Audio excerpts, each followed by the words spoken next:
ذكر وموعظة ونور فيه شفاء للصدور وشفيعنا يوم النشور.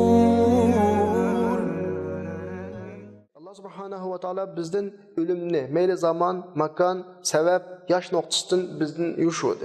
Biz özümüzden kaça öldüğanlığımızı, nerede öldüğanlığımızı, ne sebep bilen, ne yaşta bunu okumayımız. Bunun özü bir çok bir nimet bizge nispeten. Bulmasa bizden 10 yıllık vaktimiz kalsın bizim başımıza gam düşüdü. Ama ayetler geçişi mümkün. Bana hatırlayıp oturup sözlevatım mesela. Allah bu ölüm meselesini bizden mehbi kılışı, onu bizden yürütüş bitleyemez. Fakat mehbi kılışı biz her lahzada ölümünü kütüp razı yaşaş için. Eğer belgilenip kalsa belki uzunroq, mesela o 20 yildeki sen 90 yaşta ölse dese, artık 60 yıl bakyan Allah deb men dünyada nurgun işlerini qo'yib qo'yishim mumkin. Shal qarishim mumkin nurgun ishlarga. Vaqtida qilib etmaslikim mumkin. Ama men shu topda minutdan keyin ölüşüm mumkinligiga ishonaman.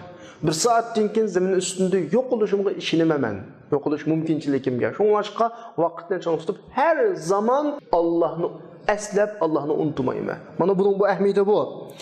Mana bu ölümni bu keng ko'lam şekilde bir bildirish. Kişiler yaxshi amalga oldirsin, savobga oldirsin uchun. Chunki dunyoda jazm qilinadigan bir yaş yok. Men 50 yil yashayman, keskin onda degil olmaydi. Hatta kichik balam o'zining umriga amin emas.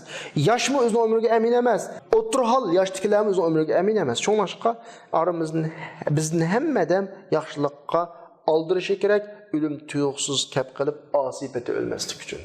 Bunu hemen qo'rqimiz ham.